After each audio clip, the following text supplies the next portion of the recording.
In the heart of Harrington City was unfolding that captivated residents and stirred conversations across the neighborhoods.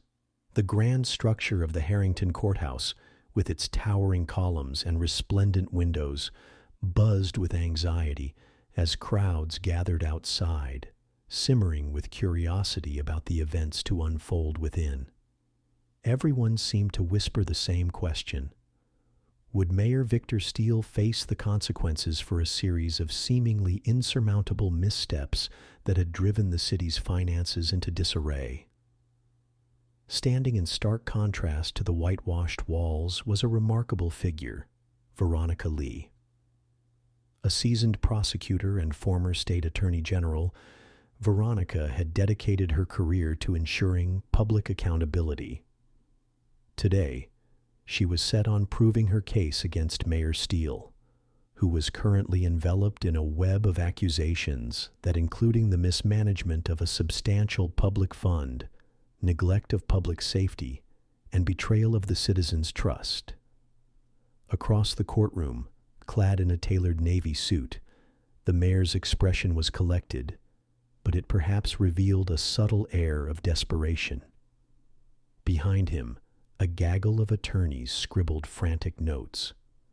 While advice and whispers circulated among the team, it became abundantly clear that no amount of strategic planning could erase the memories etched in the minds of the public. The violence that now plagued their beloved city, and a shocking $175 million budget shortfall that had caught everyone off guard. The atmosphere shifted as Judge Anderson, a stalwart man in his 60s and known for his impartiality, took his seat on the bench with a testament on his authority. With a swift tap of his gavel, the bustling room fell silent. This court is gathered to examine serious allegations against Mayor Steele, he began intently. These charges include fiscal negligence, lapses in public safety, and erosion of public confidence. Veronica stood tall, her calm confidence projected like a beacon to the jury. Your Honor, ladies and gentlemen of the jury, this case transcends mere political squabbling. This is a matter of accountability, she declared firmly.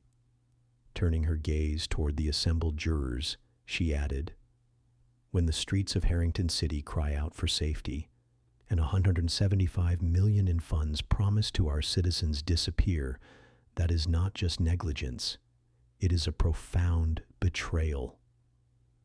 As murmurs circulated through the seats, Veronica pressed onward. This is about real people, not just statistics. Take, for example, a mother and her young child walking home one fateful night. Tragically, they became victims in a wave of violence that has transformed our neighborhood into a theater of despair. Her tone resonated deeply as she mentioned, this incident wasn't merely a stroke of misfortune. It was a direct consequence of the mayor's shortcomings in providing adequate public safety measures. The courtroom couldn't remain still as Veronica pivoted, revealing evidence on a large screen behind her. Clips from recent press conferences featuring Mayor Steele came alive with scenes of him fidgeting behind a podium, looking unprepared, incapable of addressing the elephant in the room, his evasion of the damaging implications of the fiscal crisis at hand, a crisis he had once promised to manage. They belong to the citizens, his answers, Veronica continued, her voice unwavering. What has he done about the missing $175 million during this turmoil? Because it appears he would rather speak of future housing projects than address the insecurity felt by countless families. As she surveyed her audience, she observed subtle changes in their expressions. One juror scribbled notes feverishly, while two others exchanged anxious glances.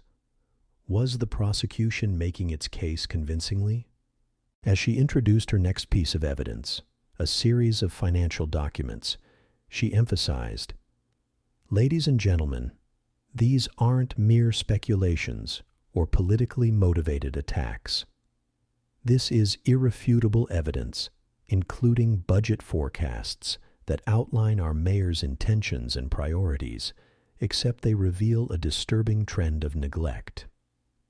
Years of financial data, cited in the papers that she laid on the table, displayed an alarming trend. An increasing deficit alongside rising crime statistics that detailed soaring rates of violent crimes and dwindling police support.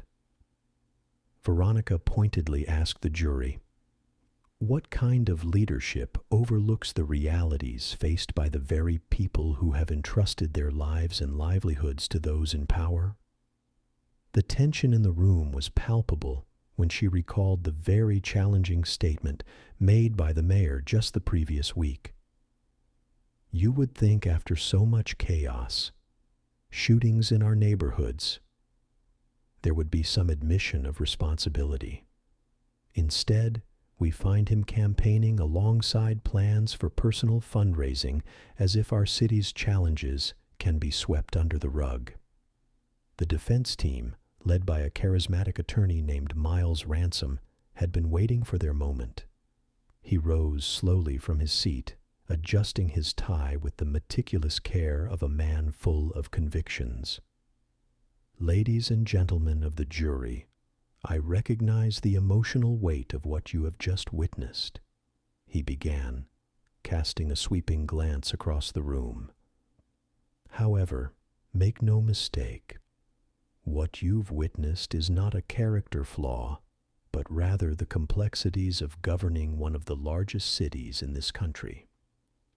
Miles delivered his arguments with steadfastness, reminding the jurors of the enormous pressures that came with being the leader of Harrington City during such a turbulent period.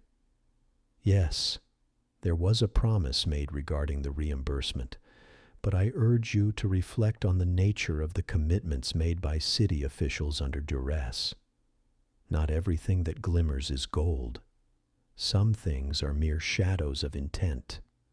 Mayor Steele has never been accused of wrongdoing, only of bravely attempting to navigate turbulent waters. The audience seemed to tense at his choice of words, the weight of the debate settling in the air. Miles pressed on, stating, "The city's financial challenges aren't solely the mayor's doing.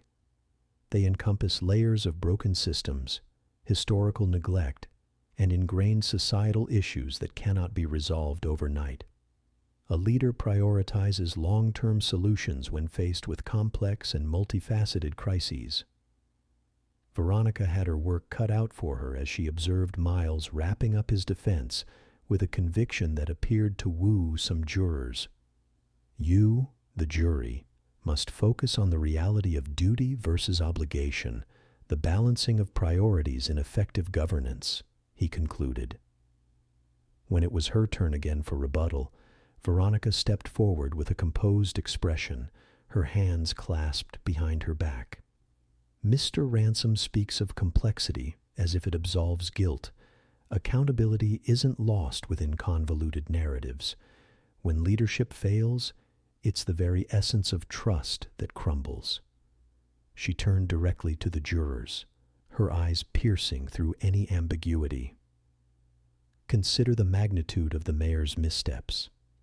A mother shot while walking with her child should not be dismissed as merely a side note in a grander narrative of administration. It is the very foundation upon which the mayor's judgment should be evaluated." After several days of testimonies and emotional narratives, the courtroom stalemate seemed to stretch indefinitely as the weight of expectation loomed large. The city's residents held their breath, aware that it was just as much about justice as it was about the future of their community. Finally, after the long deliberations, the courtroom reconvened to deliver a verdict that residents had anticipated with bated breath.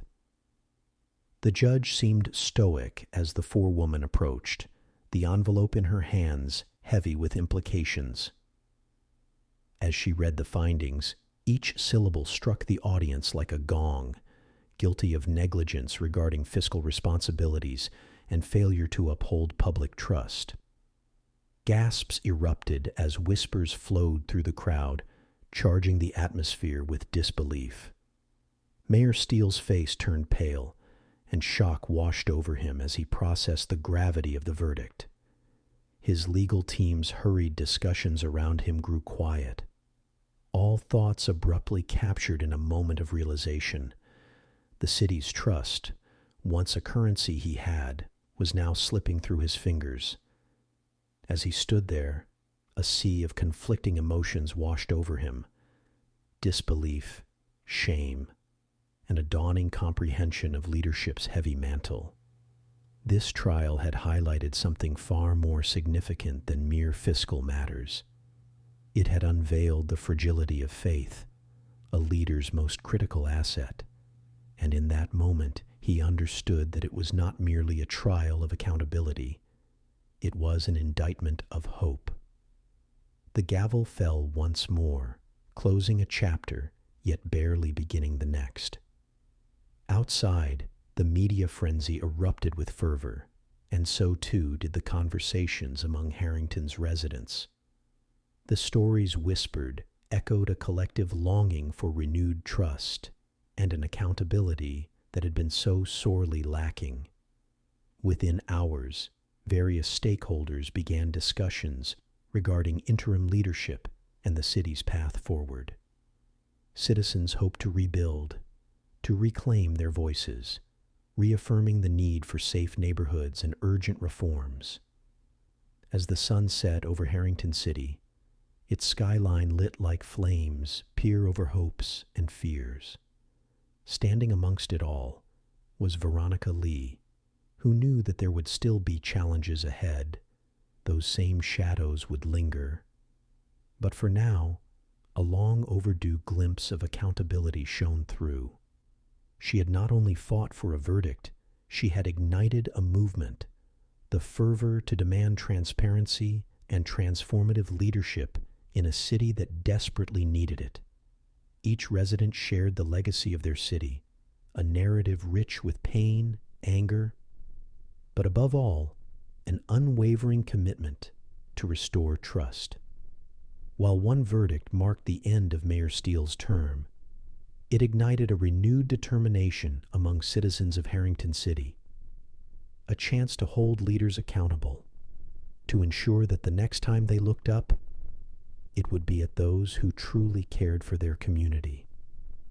And as new dawn broke, the future awaited with the promise of change, of rekindled faith in a place where justice truly mattered, echoing through every corner of the city. In a high-stakes trial at the Chicago Circuit Courthouse, prosecutor Pam Bondi confronts Mayor Brandon Johnson over allegations of fiscal negligence and failure to ensure public safety, particularly concerning the disappearance of $175 million in promised funds.